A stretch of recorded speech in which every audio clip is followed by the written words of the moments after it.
Yeah. Get this car coming by.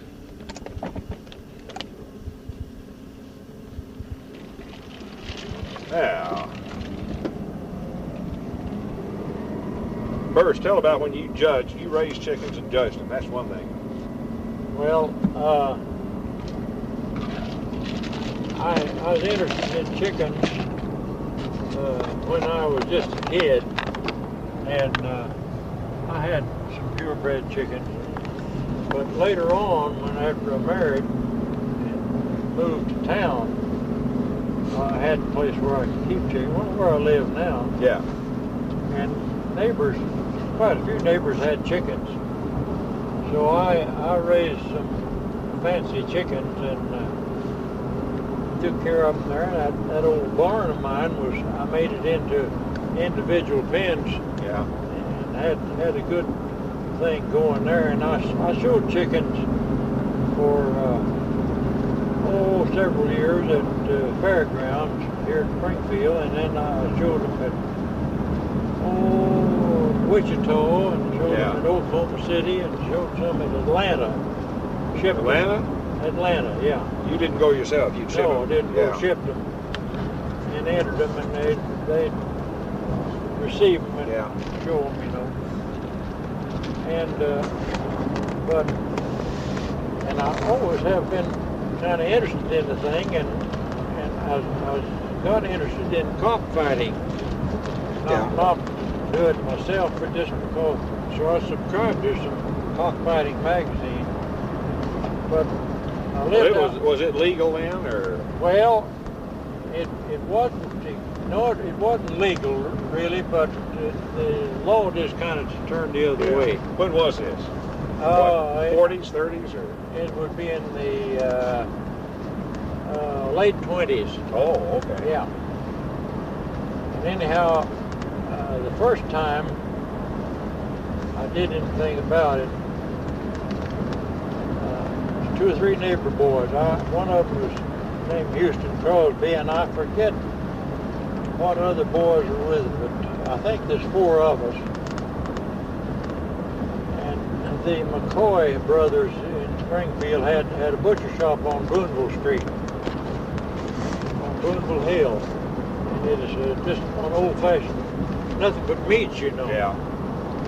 Well, they had a place that was about 3 miles northeast of where I was raised out there, and was in a area that was wooded.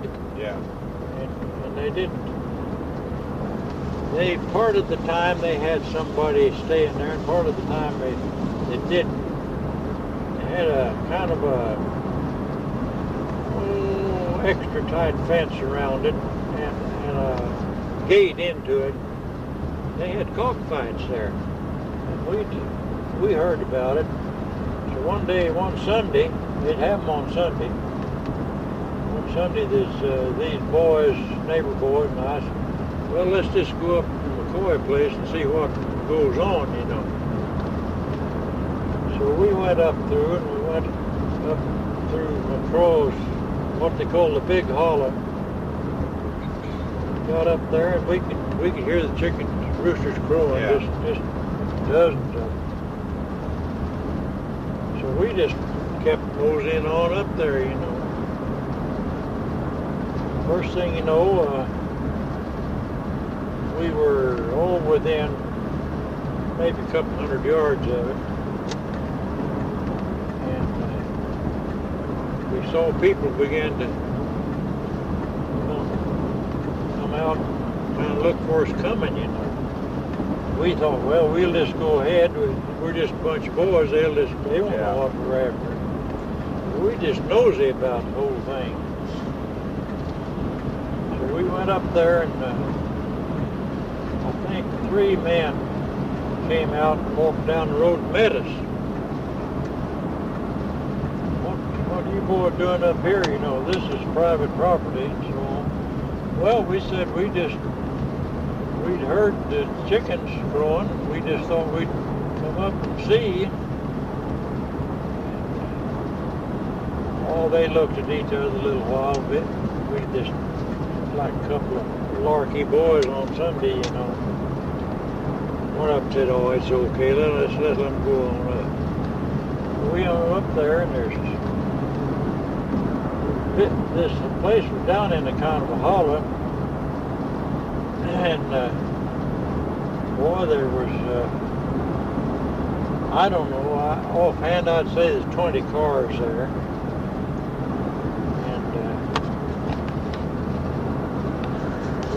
We walked on up. These fellas kind of came with us. One of the McCoy brothers came out. There's 2 or 3 brothers of them. And one of them said, "Oh, this is okay. Just a bunch of kids." Yeah. I said, "We're not going to do anything about it." I said, "We're just curious." So they let us come on up. They had fights going on. They're well organized. Yeah. And they have a referee. And that referee's word is law. Now, there's nobody disputes him. It's like an umpire in a bowl game. And if anybody gets smart, why he can overrule them, you know, and kick them out of the show, out of the fight.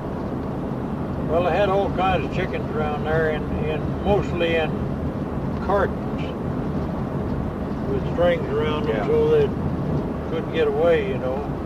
They'd unload them out of the car and just set them there in the shade, you know, and as their turn come, the handlers would get the chickens out, the owners or whoever he had handling them. You've got to handle them. You have a circular pit, they call it. It's really canvas pit stretched around about 6 or 8 iron rods here. Now oh, you can't see it but the trees. That engine. What was it? Right there, a train. Look at it. Oh, yeah. All lit up. Yeah. Now go ahead then. Anyway, the umpire, or the referee they call him, these guys go around, they'd put these heels, which are steel spurs, on the chickens. They're well made, and they tie them on with wax string, slip them over the natural spurs, you know. Chickens got spurs when they're past a year old, they begin to get spurs off, beginning with 1 inch to 3 inches long. They saw them off, and then these steel spurs got little sockets fit over the stubs. Yeah. And then soft leather binding that you bind them around the legs, you know. Yeah. And these chickens, they're razor sharp, aren't they? Those spurs. Oh yeah, they call them heels. Yeah. And they're well, some of them are what they call slashers. They'll cut hook coat coming and going, and the others will just stick in, you know, they're sharp. And it's the referees say, handle your birds, man. Well, they'd kneel down in this little round pit. Then he'd say, bill your birds. Well, they'd walk up, the fellow would hold his top bird in his arm, and the other one would too. They'd immediately start biting each other, you know, pecking at each other. You'd get them pretty mad, you know. Yeah. And he'd say, pitch your birds. You go to the side of the pit and pitch your birds. Well, what you did was pitch them together. Yeah, throwing each other, Boy, I mean, the dust would really fly. And we sat there, and I don't know how many fights we waited and saw. They weigh them, and they're supposed to match within so many ounces. And if they don't match, why, they give them odds. Give odds on the bigger one, you know. What kind of money were they betting, or did you see that? Oh my Lord, there's money there that I've never seen money like that. There's people, guys, right, it is in spring of the year, cool. And I saw guys with their coat pockets just crammed full of money, and their pants pockets. Yeah. Well, and one thing about it was that if a man said he'd bet and another agreed to him, they paid off. Yeah. There wasn't any fussing about it. And there was a guy there from Memphis. He brought his birds up on the train, express cars, and then got some hired cars or something to haul them out from Springfield, that was about 10 miles out, what they'd call it then. And a lot of woods around there, and then not very accessible at all for a vehicle. But after they'd go through that gate, where they'd have access in, driving ass kicks in, you know. So, now that was the first time I was ever there. Then later on, my Uncle Mark and I went, I told him about it. He said, well, he'd like to go. So we went, and same kind of, we were kind of greeted, you know, but quizzed a little, you know. Uncle Mark said, oh, we just live on a farm down here, and we've heard the chickens crow, we just like to see them. So they let us in just like they did before. But when they fight now, do they usually one kill the other? Do they sometimes very both often kill each other? Very often kill. Sometimes the first time they go together, one of them will kill. Yeah. Or one, he'll be badly wounded. He can't get up on his feet, you know. Yeah. Sometimes one of those spurs stick through his head. Yeah. And of course, it's kind of cruel. Every way you look at it. No more cruel than bullfighter, or anything, you know, or dogfight, of course. But anyhow, we watched them, and one old boy there had a big iron kettle and wood gathered up, and he had hot water in them. And what happened just a minute, the cock got killed, or the fella just threw him down. Yeah. This old boy was dressing them. He's calling them, picking them, and dressing them, you know. I don't know what he did with them. I probably sold them, or sold them for stew birds or something. I wouldn't think they'd be too tender. Well, what kind of chickens? Is there just one kind of fighting cock, or is there? Well, there's quite a few different varieties, but they're all called game chickens. That's strictly the roosters, isn't it? Yeah. No hen fight. No hens. And a stag is a rooster under a year old, and he had to be matched with a stag. Yeah. So they'd match stag and have, this is a stag fight, they'd say, or a stag meet. They usually call it a meet. And they'd fight. And of course, then they'd have cock fights, which is older than a year old. Yeah. And but these guys handle these chickens till they're very tame. You can just walk over and pick them up, and then you put those heels on them. And usually 2 or 3 guys there that are good at putting the heels on, and the owners would just kind of wait and let them heel them, you know. They can put the heels on them in 6 or 7 minutes, I guess. And but this old boy was, and I knew who he was at the time. I can't think of his name now, but he had a garage on South Patton between McDaniel and Walden.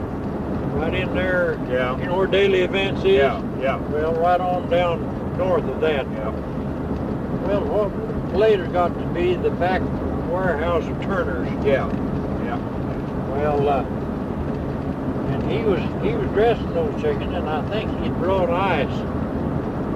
And nobody seemed to care. That's his job, see. Yeah. But well, now, were there birds there that had been in more than one fight? Or two fights that had good reputations? Yeah, good reputation. Here's one fight out at Frontenac, Kansas, or this one in Miami, Oklahoma. This cock never has been defeated. The owners would brag on them, you know. Yeah, but get the odds up anyway. Get the odds up, you know. And then there's just, probably 50 people, I'd say, 40 maybe, around this pit. And that is just going on all the time. And just as soon as they'd end one fight, they'd get another one ready. And of course, sometimes these birds never would kill each other, and they'd call it a draw after so many minutes, 35 minutes or something like that. Gosh, that long? Yeah. And they stay mad that long? Oh my Lord, you wouldn't believe how they fight. I'll be. And realize that. they get one of them get the other by the head or by the gills. Yeah. And my word, they just drag him all over the place and flutter at him, and they'd throw up the feet like this, you know. Yeah. And they stick them in each other, and there'd be a bird that couldn't get up, and they'd give him so many minutes, and if he couldn't rise and fight the other one, he's the loser, see? Yeah. Even if they weren't dead, then what'd they do, wring their necks then? They didn't. Would they take them to try and heal them sometimes? Yeah, they would. They'd take them and take care of them and put them in their boxes, you know. Yeah. And but one of the things that kind of gag you, these handlers, some of our owners, some of them handlers, birds get their heads stuck and they'd bleed. Yeah. These handlers would suck that blood off the heads of the chickens and spit it out in the dust there, and so the chicken could see. They'd wipe his head off, you know, and take a wet rag, and do that, and then they'd go right back into it. And I don't know. I would say probably in the day's time from it's on Sunday. I'd say it must have started somewhere around 10 o'clock. And we stayed, both times we stayed over an hour, and it is still going strong. It probably lasted till sundown that evening. Did they bring a lot of birds, some of them, or some just have one particular one? Well, now this guy from Memphis, he must have had 25 or 30. Gosh. He had, I don't know how many boxes of them. And I'll remember him. His name was Berry Hill, and he's supposed to be an Indian. Yeah. And he was well dressed, had on a hat and a good suit. Well, now on the way into Reed Springs right now, there's a guy. They've got him. They think he's also raising pit bulls too, but he's got a whole field full of like 50-gallon drums with a place cut out. You and I have seen that. And they're all tethered there. Yeah. There must be 50 or more birds there, maybe more than that. Oh yeah. And well, what back then even? Well, you might not know now. What was the value of some of those? These guys, would they buy them from each other too? Oh yeah. And of course, a particular strain, I guess, was good. Yeah. They had names for them. There's Dominics for one. You heard of Dominic chicken? Yeah. Well, some of them had that barred pattern on their. They call them Dominics. And then there's black-breasted reds, brown reds, and plain blacks and plain whites. Yeah. And funny thing about it, you'd think that they would be uniformly colored, but they weren't, and they were crossed a lot. Yeah. Take a guy that had a good strain of black reds, for instance, black-breasted reds. He'd cross them on some whites, you know, and they'd be out. They'd be spotted, speckled chickens, you know, all colors, and they trim their tails off, so it's kind of stubby tails. Yeah. Well, that would be a kind of a hindrance about their action, you know. But boy, you wouldn't believe how they go together, and you'd hear them hit each other.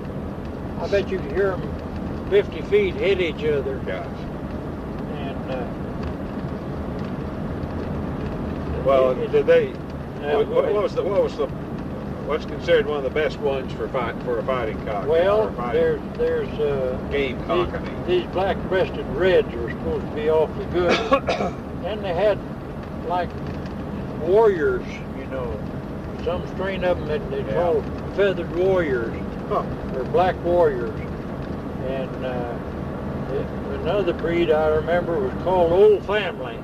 I don't know why where that started, but of course Kentucky's full of that, Tennessee's full of it, Georgia's full of it, and Alabama, and a world of it's done in Hawaii. Of course, then you could ship anywhere in the country, express, you know, train express, and it wasn't too expensive to ship. And if you ship them now, you've got to ship by air. No other way, unless somebody would take them by truck for you, you know, he might do that. Well, what did you raise mostly, just for your own hobby, was it? Yeah, well, I never had any fighting chicken, except for one man worked at the Springfield Creamery. His name was Clinton, and he raised them and he fought them. And he gave me a bunch of eggs one time, and I took them to the farm and took them home with me and set them under regular hens, you know. Of course, any two roosters almost in the springtime, kind of a breeding season, they'll fight. Now, is that when they usually have the cockfights all the time, or do they just have them at certain times? No, they have them all the time. All year round. Yeah. In other words, these things are aggressive even though it's not a breeding season, so to speak. Yeah, they're very cantankerous. They'll just fight like the devil. And they're bred to it, and they feed them. Well, one thing they fed them was what they call conditioners. Nearly every breeder had some kind of stuff he conditioned his with, and a lot of red pepper was used in it. And hard corn and red pepper, and lots of people raised them in town, and they'd get farmers to kind of take care of them for them, you know. You go out and say, well, I'd like to have 2 or 3 good roosters out there, you know. And or how about taking a dozen of my hens and a couple of roosters out there and raising them for me? Well, when this fellow McClinton gave me his eggs to set, why I raised, I don't know, several hens and several pullets, they call them, young. And several roosters. He wanted the roosters, and he'd pay me back for them. $2 or $3 a piece, you know. Well, what did you raise mainly yourself? Well, I raised bantams, mostly bandies, what they call bandies. And I didn't raise game chickens. I had a few at one time, but I sold them. I didn't want to get tangled up with them. Later you judged, didn't you, at the fairgrounds? Well, I tell you what, I took an examination. I applied for a judgeship, but American Poultry Association, but I could judge chickens all right, and I knew how to, and I was supposed to have the examination with a licensed judge from Mountain Grove down to Poultry Experiment Station. And I was showing out the fair. They gave you the examination at a poultry show, you know. Well, this fellow said he'd give me an examination and said, if you pass, said you'll be a licensed judge. Now that's a poultry show judge, not fighting. No, that's what I mean. That's what I mean. That's what I thought you told me. So I made the application for it and sent in $25 fee to the American Poultry Association. And I was supposed to be under this Mountain Grove man at the fairgrounds of Springfield. He said, everything's all set now. Said, I've sent it in for you, and said, I've got to have the papers before I can judge you, see, and pass you. Said, if you score right, we'll judge chickens right here at the fair together. And if you score and come up sufficiently good, well, I'll pass you, see. that year at the fairground, we never did get the papers. We looked for them every day of the fair and a month before. So I wrote to them and raised Cain with them because I missed my judging, you know. You know, I never could get that money back, and I never could get the papers sent to the Boulder Show. I'll be. So you were just out $20 then? Yeah, 25. 25? Yeah. I just lost that. But I was interested in show chickens, just ordinary chickens, not fighters. Yeah.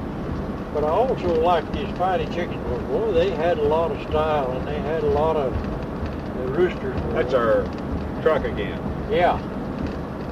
He stopped somewhere. Yeah, he has. He stopped. And but I had no doubt in the world but what I could pass it because I studied hard on it. And they had, at that time, the American Poultry Association, and they still do, put out a book, put it out about every 3 or 4 years, called The Standard of Perfection. And it listed every kind of chicken that had been admitted to the American Poultry Association, standardized, you know. And they were listed in there and pictured in there. And of course, I sent and got one of those. I had a good look in on it, and at that time, that was in the late 40s, early 50s. I could have made, well, you know, go to a poultry show like St. Louis, make $100 in expenses, you know, which is kind of like we do now. Yeah. But of course, I was driving everywhere then. Well, there was never any dog fighting that you heard about, was there? No, I never was. Yeah, I never heard of that until just recent years here, just Well, back the last couple I've of years. heard of it, and I mean, around here. Yeah, around here. Around No, here. I never. Yeah, I never did hear of any of it until recently. And talk about the cockfighting. There was a sort of an association of cronies, you know, got to be breeders and fighters, and they went to Galena, Kansas a lot. Yeah. And it is strictly safe out there because the officers never touched them. Yeah. Now there was some rumors that somebody was going to raid this McCoy place. Well, where was from your place there, the McCoy place? Do you remember where Gulf Pump Station is out there? Yep. Uh-huh. All right. That's at 125, isn't it? Yeah, on 125 and just off Division. Yeah, just I know where. Well, you used to go past Division and 125. And you go about a mile and a half, and about a mile, and there's a road that turns south. Went down that road, and you got it curved down there a little bit, and then there's the McCoy place. Yeah. Of course, all the fighters knew where it was. Oh, yeah. All the neighbors knew that something funny was going on, but nobody had the gall to report it. Did your Uncle Mark bet on any of them, or did you just No, you just we watched? didn't bet. Yeah. We just watched. He and I both just marveled at the money there. Yeah. Now this Barry Hill from Memphis, I don't think he won a fight all day. and he bragged all the time about what fine stock he had. Yeah. And what now the brother of this chicken won in Alabama, you know, he'd tell. And first thing you know is a lot of the guys just razzed him to death, you know, because he was proud of his chicken. But he actually had his pants and coat full of loose money. Gosh. And he'd just walk up and fight, and he'd say, well, who owns this bird? Somebody said, he's mine. What strain is he, you know? Oh, he came from Pennsylvania, so on, brag on it a little bit. Okay, I'll bet on the red bird, he'd say, or I'll bet on the black. Well, there's all kinds of side bets all through the fight. Yeah. Depending on which one looked best, you know. Yeah. Somebody say, I'll bet another 10 on the red one. You got it. All they'd do just... Yeah. And then all verbal, yeah. Yeah, when the fight was over, they just went off and counted out their money and paid each other off just like clockwork. And there wasn't any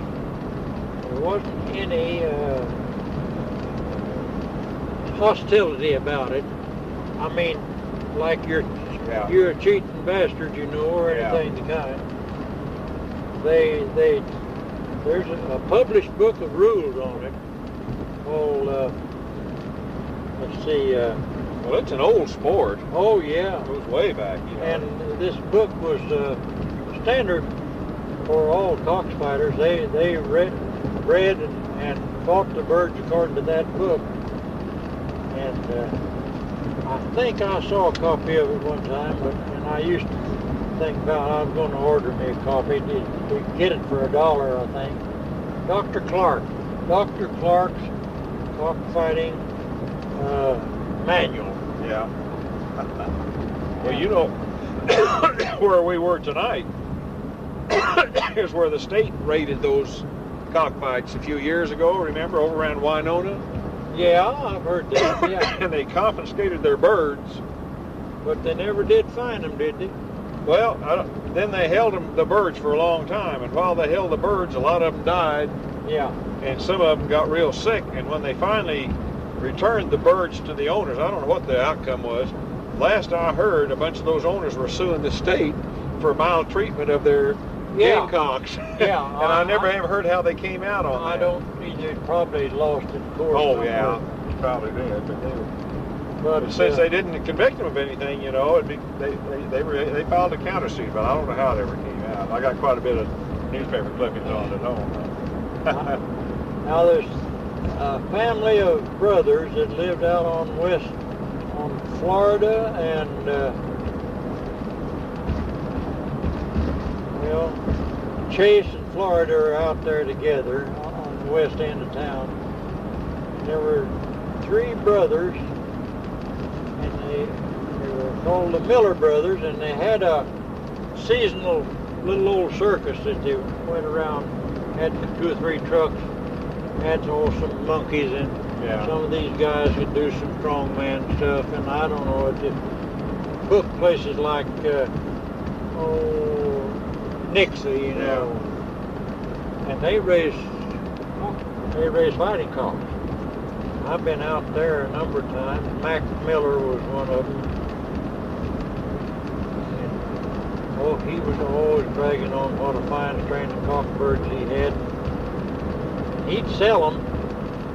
Now back then, a good fighting cock would bring $10, $15. Yeah. They'll bring $150, $200 now. I bet they did now. While we're talking about that area out around here, when was it the tornado hit out there? When was it? Was that the 1880? 1880. Yeah, your family, of course, was there then, yeah. Yeah. What were the stories you were telling me about that, though? Well, Uncle Tobe, this uncle of mine, had been married, had his first child, and he bought a little piece of land right straight south of us, but across the river, and built a log house on it. And he had his wife and family there, wife and baby. Of course, that tornado started way down what is about where the clover leaf of 65 is, and 60 James there, 65 James River. That James River. Well, no, I think it really started west of there. But on beyond there. Yeah. And it followed James River clear up to Webster County and into Marshfield. Yeah. And all that happened in just a very short time. Oh, yeah. Of course. And my dad was 12 years old. And he and Grandpa Galbraith, it's such a horrible looking cloud, you know. They could see it coming and it's falling right up the river. Yeah. Well, they stood in the house where I grew up, born and raised, log house then. They stood in the front door and watched that go up the river. And it ducked in and out off the river. Didn't hurt anything on our place except rail fences. Yeah. Blew them down. But it went up to McCraw's and blew the roof off their house. Yeah. And all their fences down. And trees are everywhere down. And I've been in the woods when I was a kid and see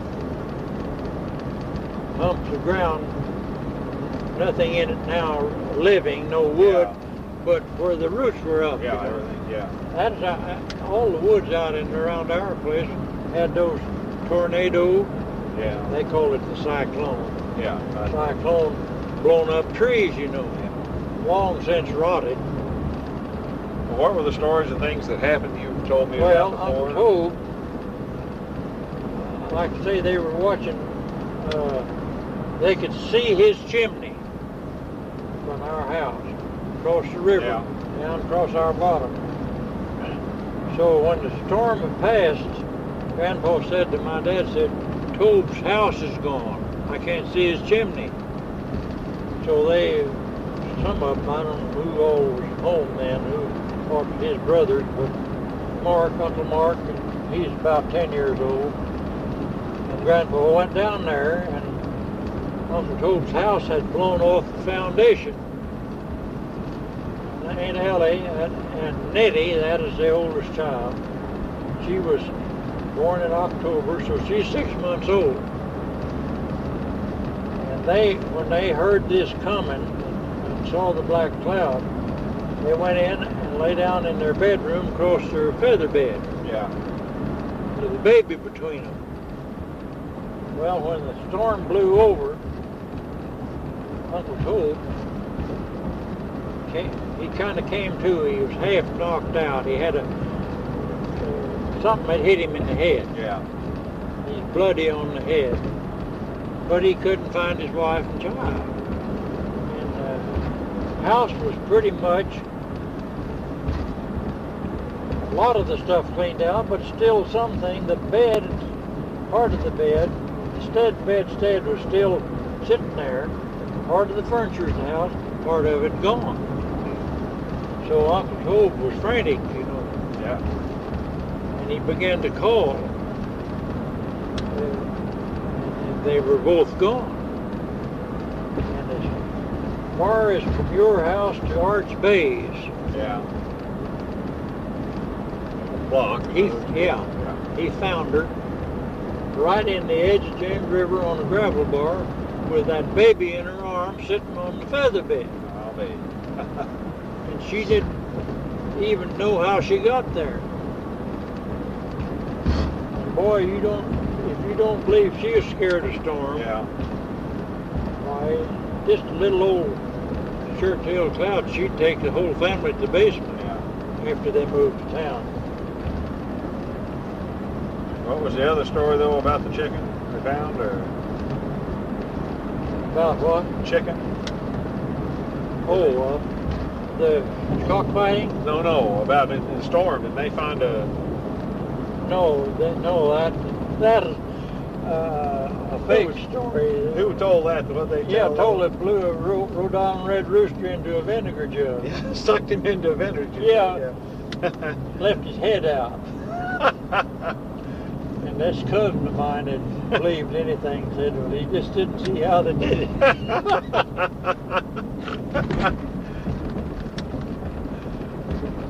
He said, I don't see how in the world they got a rooster in a jug without and leave his head out. That might squeeze through here.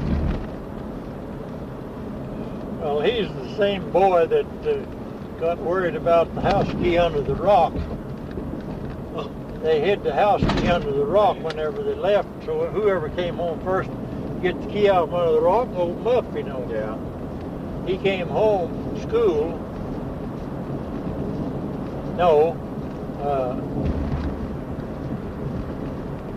Oh, he left, and he was going to hide the key, but he got worried about it. So he left. He hid the key in a different place and left a note on the door where he left us. Yeah.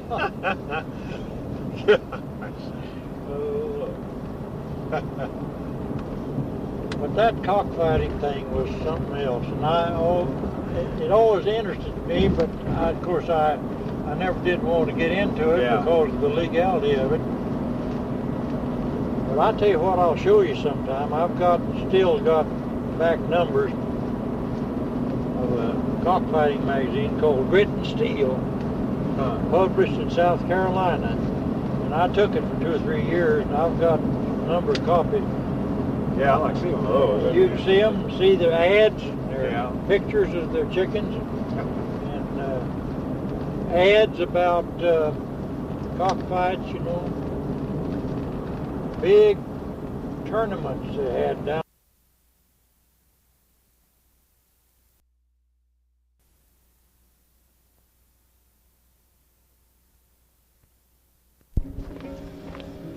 Should we give you a fanfare?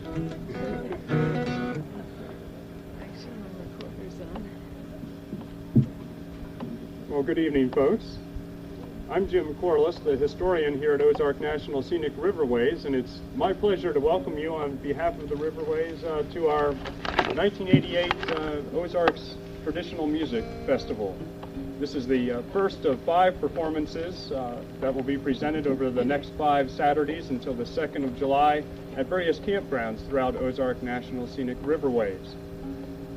The purposes of the program are to help preserve the traditional music here and to introduce our visitors to the area to some Ozark traditions, and hopefully to influence some of our young neighbors to preserve the old traditions as well. Before we get started this evening, I'd like to let you know a couple of things. That first off, when the program ends, it's going to be dark out here. So please be careful as you head back to your cars. We do not have lighting. If you would like, I've got a couple flashlights and can escort you back up the hill if you'd like after the program. Second off, the performers this evening do have a couple of albums that they are willing to offer to sell to you tonight. They're $7 each. You can see them back here on the stairs, and we can take care of that after the program. Also, would like to let you know that our regular programs in the park, our amphitheater programs, our cultural demonstration programs, quilting and John boat building here, and our tours of the Alley Mill will be starting on June 18th. Friday, Saturdays, and Sundays, our quilter and John boat builder will be here at Big Spring, starting then and through the rest of the summer. Tonight's program is co-sponsored by the Missouri Cultural Heritage Center of the University of Missouri at Columbia. It's part of their Missouri Performing Traditions program. And to introduce tonight's presenters of the program, let me introduce to you now Julie Yeomans of the Missouri Cultural Heritage Center. Thank you. And I'll keep the thanks going by saying thank you very much to Jim Corless and the National Park for having a kind of festival like this that's going on for several Saturday nights, and having us in particular.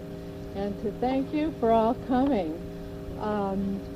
We're located in Columbia. Oh, I should say, I hate to keep the musicians off stage, but I'm required to get my credits in for my office.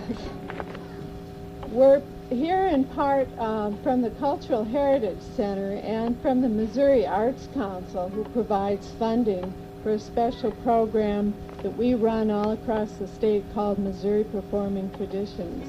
Missouri has an incredible diversity of ethnic backgrounds and different cultural groups, not only in the big cities, but tucked all over the state.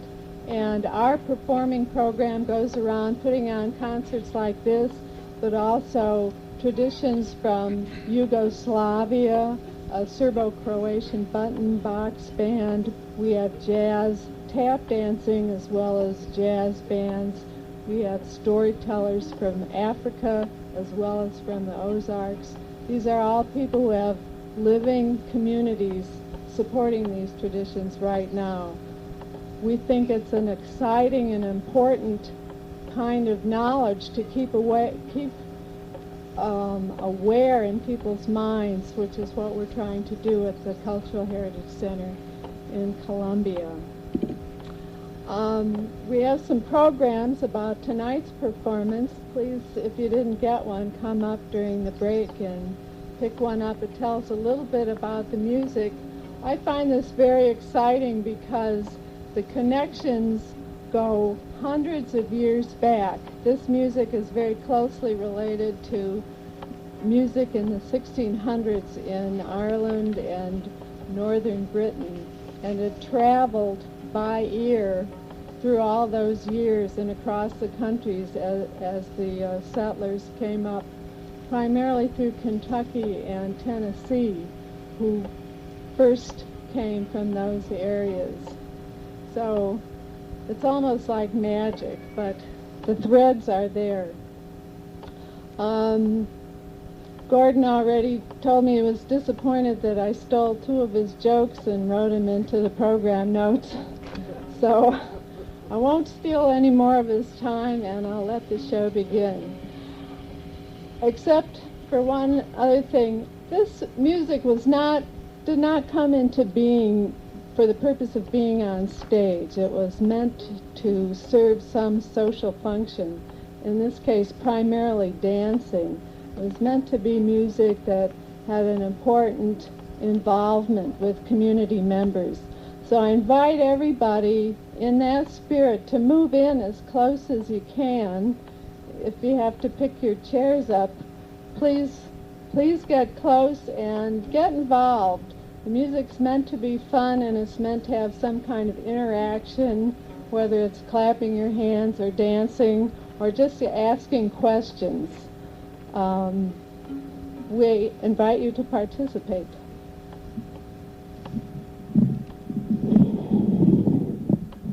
That's about right. Let me get something I forgot to get here.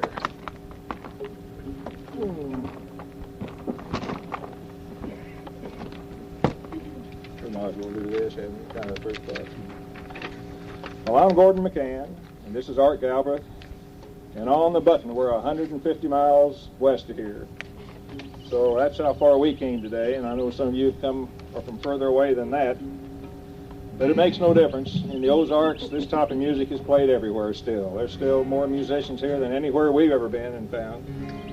Art's family, of course, as the program tells you, he's probably 4th or 5th generation fiddler, which is not uncommon in the Ozarks at all.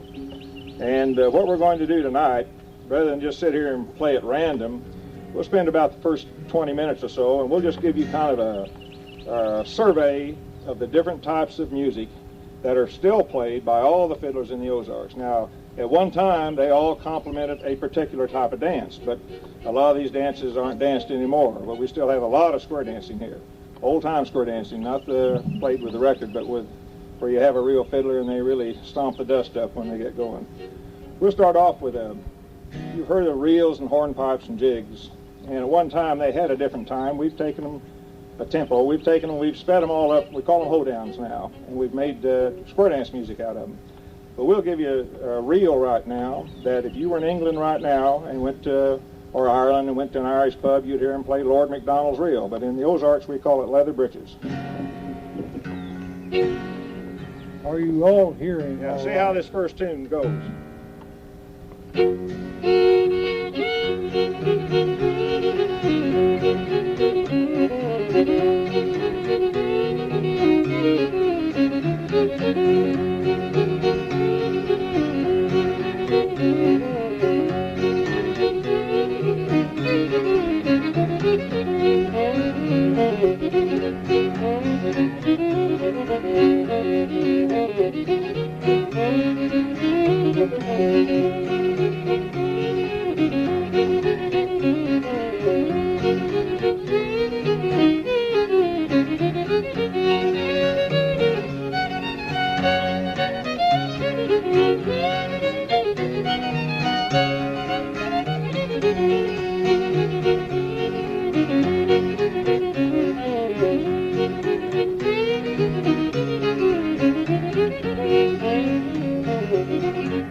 Could you hear that all right? Does that sound okay? The guitar wasn't overshadowing the fiddle. We have to watch that, see. I get in a lot of trouble if the guitar gets louder than the fiddle. Well, we'll play a hornpipe this time. The names of these tunes, of course, leather breeches, I've heard all sorts of stories. I've heard that they used to take green beans and dry them, and when they split them, they'd string them, and then they'd dry like this, like a pair of leather breeches. So that's one story. We'll play you one now called Fisher's Hornpipe. And it's not had anything to do with fishing. It has to do with a man's name. It was written about, it was first printed. When they say written, they really mean the first time they saw it in print, probably about 1770, somewhere around there. It's called Fisher's Hornpipe.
This is another tune called Billy in the Low Ground. Very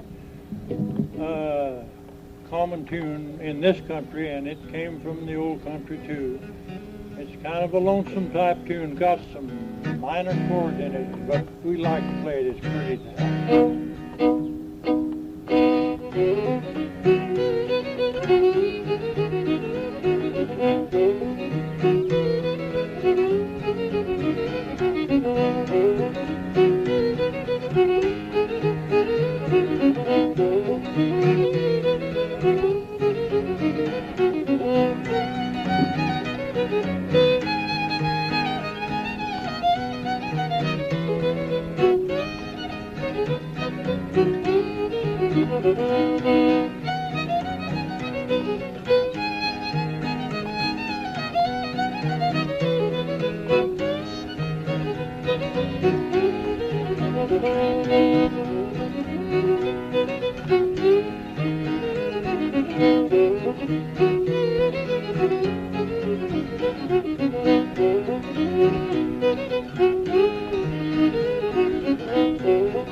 this tune is also a Scottish tune. It's called The Flowers of Edinburgh, which is the capital of Scotland, of course. And I know it's the oldest tune I play, and I know it's in 4 generations of my family, my great-grandfather, my grandfather, one uncle, and myself. We've all played it a long time. It's another tune that has a sort of a different sound to it, and it has a sort of a plaintive, lonesome sound to it too, but it's got a lot of nice guitar work in it, and we like to play it too.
Another tune that they play, all fiddlers play jigs, but we play them in 6/8 time, but nobody dances a jig anymore in 6/8 time. But they all still play them, so we'll play you a couple of jigs here.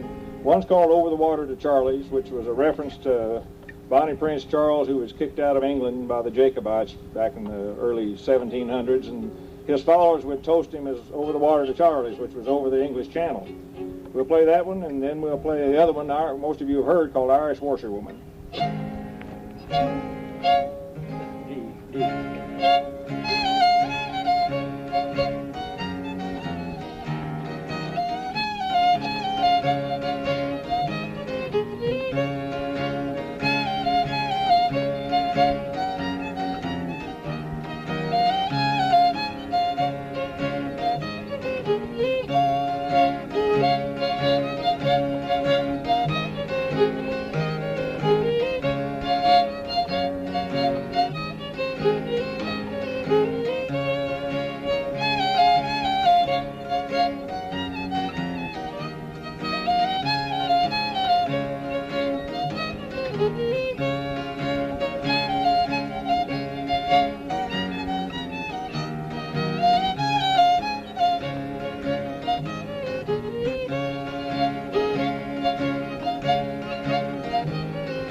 How many people here have seen people schottish?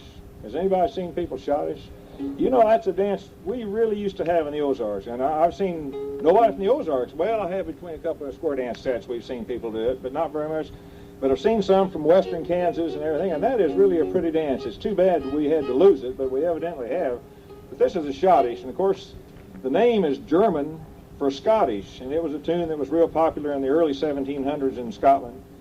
And then it died out there, but Europe picked it up, and the Germans especially, and they called it the Scottish or the schottish. And then it came back to the British Isles and over to here, and for some reason we kept the German name. But a schottish is just a Scottish, is what it is. But it was a 1-2-3 hop type dance. We'll play you one here called Doc Jessup's Schottish. Doc Jessup was a doctor over at Crane, Missouri, and so many of these tunes, nobody knows what the name really was. Whoever played them, they named it after him. So this is Doc Jessup's Schottish.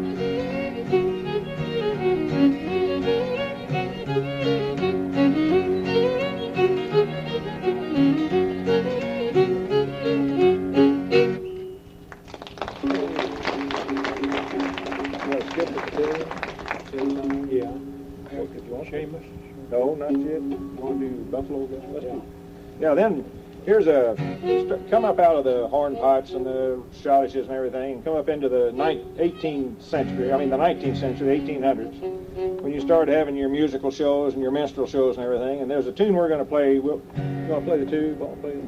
Play one here that was first appeared in print in the 1830s, and it's still the same. Every one of you, well, not every one of you, but most of you my age and older will recognize it, called Buffalo Gals. And we'll throw it in with another minstrel type tune called Golden Slippers.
C string fixture. This thing's out of... Play your old G chord. Splats, what it is. Clear on down. Clear on down to It's damp weather, really. That's better than it was. Yeah. Okay. Well, then about the middle, about right after the Civil War, a dance came into the United States that had been popular in Europe for a number of years, called the waltz. And Art's family played really a pretty old Irish waltz called Seamus O'Brien. And we always thought what a beautiful Irish waltz that was. And when we were at Wolf Trap a number of years ago, they were Irish fiddlers there. I mean, they'd brought them over from Ireland. We thought, we'll play Seamus O'Brien for these guys and see how good we do with it. Well, we played it, and they said, "What's that?" And had us made a tape for them so they could take it back and learn it. Well, I found out later that it was written by a guy named William Shakespeare Hayes in 1867 who lived in Cincinnati. So you never know about these tunes, but he got the melody from an Irish waltz. But this is a pretty waltz.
Play one now called a music hall tune. These came out after the Civil War also when they started having more music halls as the population spread and the cities got bigger. This one's called Dixie Blossoms. It was written by a man from Joplin, Missouri named Percy Winrick, same guy that wrote on Moonlight Bay and When You Wore a Tulip and Put on Your Old Gray Bonnet. It's called Dixie Blossoms.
Go ahead and introduce you. Just right. This is something came along a little later, sort of a mixture of ragtime and country, and it's a tune called Stone Drag, named for a man who composed it. It's kind of it's almost a round dance.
We're going to skip some of these because we just have to watch our time here, and we want you all to have a chance to ask us to play some we probably don't know. We'll come into called the blues, and this has nothing to do with black blues. This is what I always call honky tonk. I don't know where the blues they don't like the word honky tonk, but that always picture some guy in a beer joint with his gal doing that old 1-2 where they look like they're pumping oil, you know, like these. This is called the Rabbit Foot Blues.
Let's play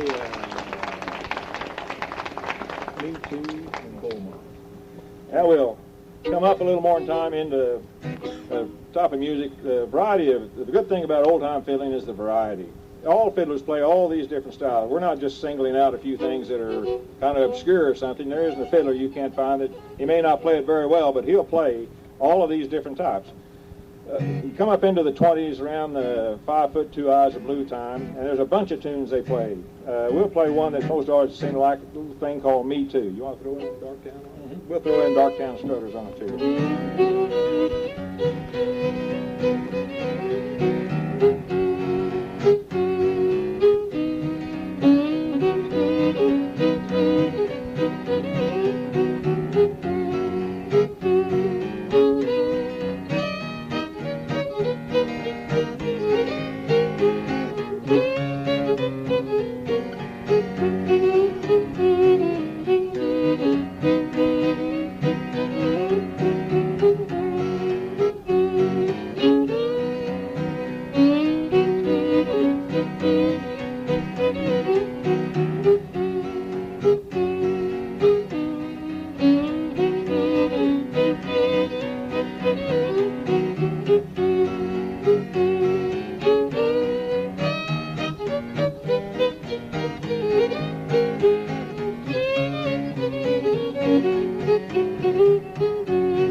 Finish up this our part of it here. We'll play another style of fiddling that is really big now. And you go west of us over into Oklahoma and down into Texas, New Mexico, and it's called Texas fiddling. Everything association, you know, when you go to Texas, it's God, the flag, and Bob Wills. I'm never really sure about the order. But you just don't ever let them know you don't know who. But this is not a Bob Wills tune, but it's a Bob Wills style of tune called the Beaumont Rag.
Thank you. Now, Will, that's all we have to do. We pretty well covered the Ozarks fiddling, and so what does anybody want to hear? Name something, some of us. So I want to hear Devil's Dream earlier a while ago. Sally Gooden? Okay. I'll play Sally Gooden. Play Sally Gooden first. Here.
Somebody want to hear Devil's Dreams. We'll play Devil's Dreams. This is an old thing.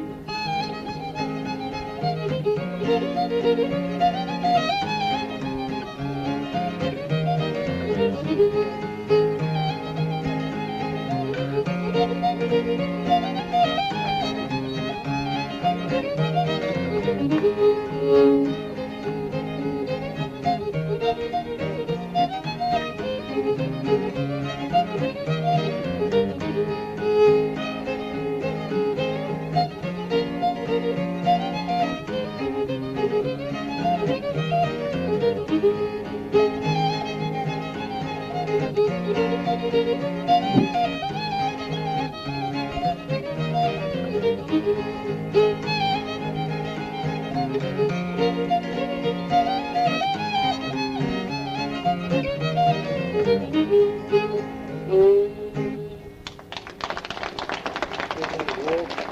let's see if anybody else has anything they want to hear. We're not going to take a break because I think we're going to be through here anyway in a few minutes. Yes, what? You played I can't play hornpipe, You Professor. played Fisher's hornpipe a while ago. There's another hornpipe that my granddaddy used to play. What's that? I can't think of the name of it, but it was hornpipe was in the name of the title. Well, there's about 300 Durang's Durang's hornpipe or Sailor's college hornpipe. This is, oh gosh, you go down the line. I'll play you another hornpipe. That'll be all right. Durang. Durang's, okay.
Another one? Somebody else there's one right here.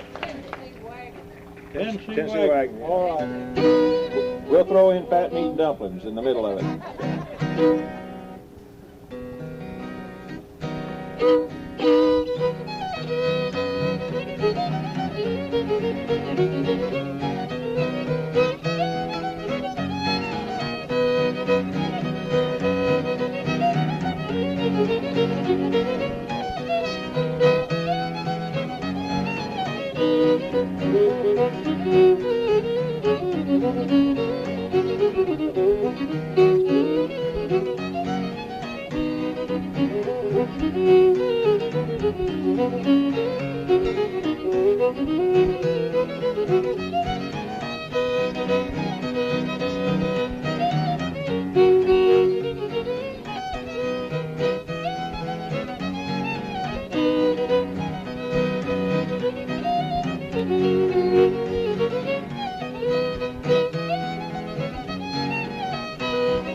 Anybody else have anything?